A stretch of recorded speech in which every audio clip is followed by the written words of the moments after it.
round one, Golovkin seemed a little wary of Daniel Jacobs, not as relaxed as we've seen him against most of his opponents coming into tonight. Again, Max Kellerman pointed out before the fight, almost everybody in boxing now regards Jacobs as the best opponent yet to have been in the ring with Golovkin.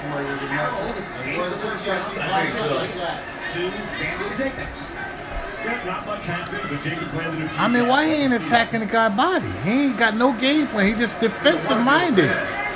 He just seemed to be defensive-minded right now. I think Triple G is fighting a very smart fight. Jimmy's trying to wait until he finds out what Daniel Jacobs has before he... He's trying to figure out what Triple G going to do, but he got to give Triple G something to think about. Look at the tappy-ass bitch punch he just threw. Golovkin obliged with the right hand that Jacobs is really expected to see. Nobody want to fight him. Still in the southpaw stance. His last fight against Kell Brook, guys, Golovkin was seen as vulnerable to a skillful boxer at a certain level because he got hit a lot. And the question going into this fight is if a blown-up welterweight hit him like that, that's one thing. But what happens if a big, powerful, skillful middleweight hits him like that? And the question is, can Daniel Jacobs fight on that level as a middleweight? Or can he hit him like that? Because we haven't seen anybody land a substantial punch yet. So that's what we're looking to see. In the second round in London, Kell Brook tapped Golovkin's head up into the air with a perfect uppercut. And surely all future Golovkin opponents were thinking, come on, he can get that uppercut. See what happens. So far, Daniel Jacobs has neutralized Golovkin through a round. I think more than we've seen Triple G neutralized by any fighter since he's been to the States.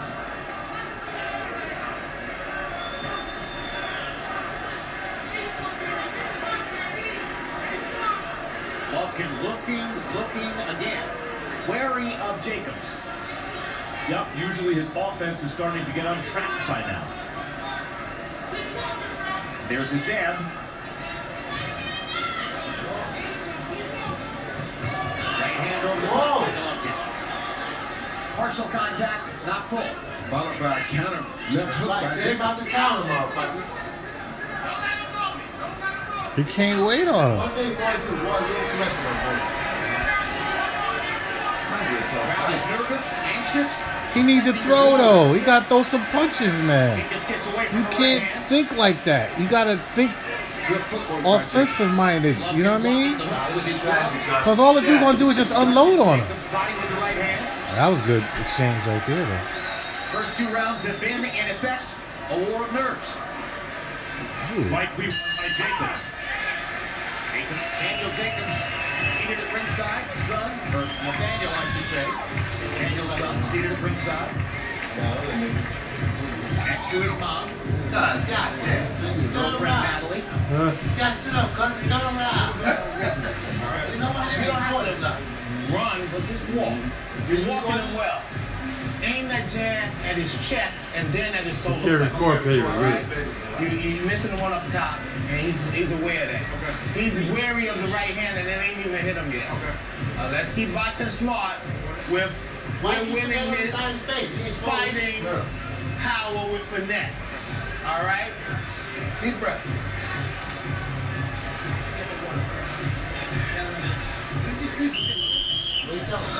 A small but interesting contrast early after the first two rounds. CompuBox numbers have Golovkin landing 12 punches to only 8 for Jacobs.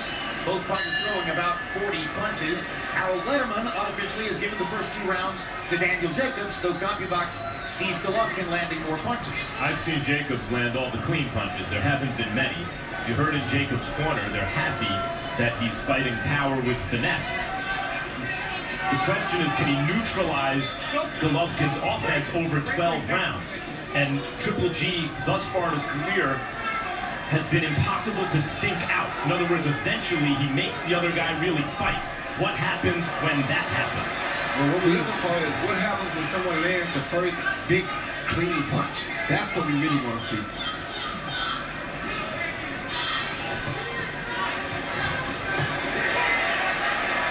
Like that.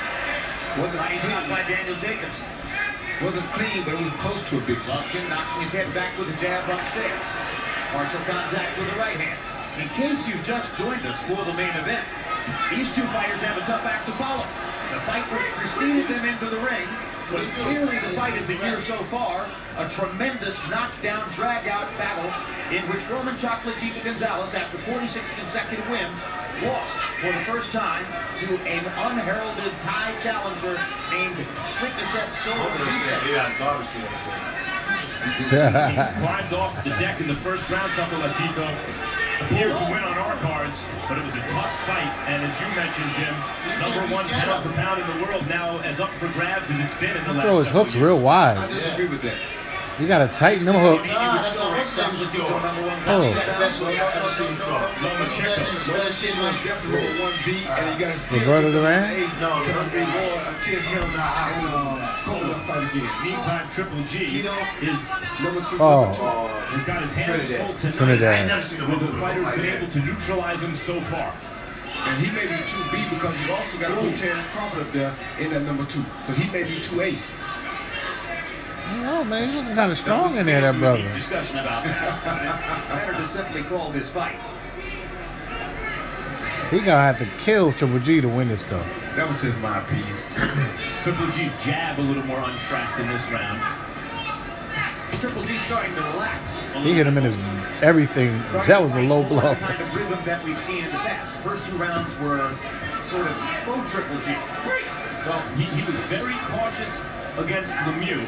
He was a huge puncher, but he was winning all the rounds behind his chin. Oh, That's the motherfucker. case. Don't hug me, motherfucker. A very good hook.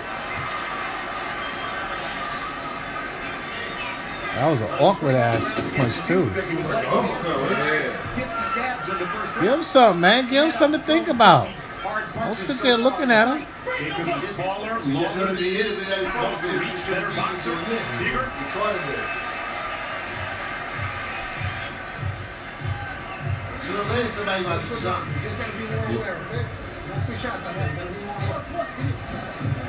Red water? Okay, here we go.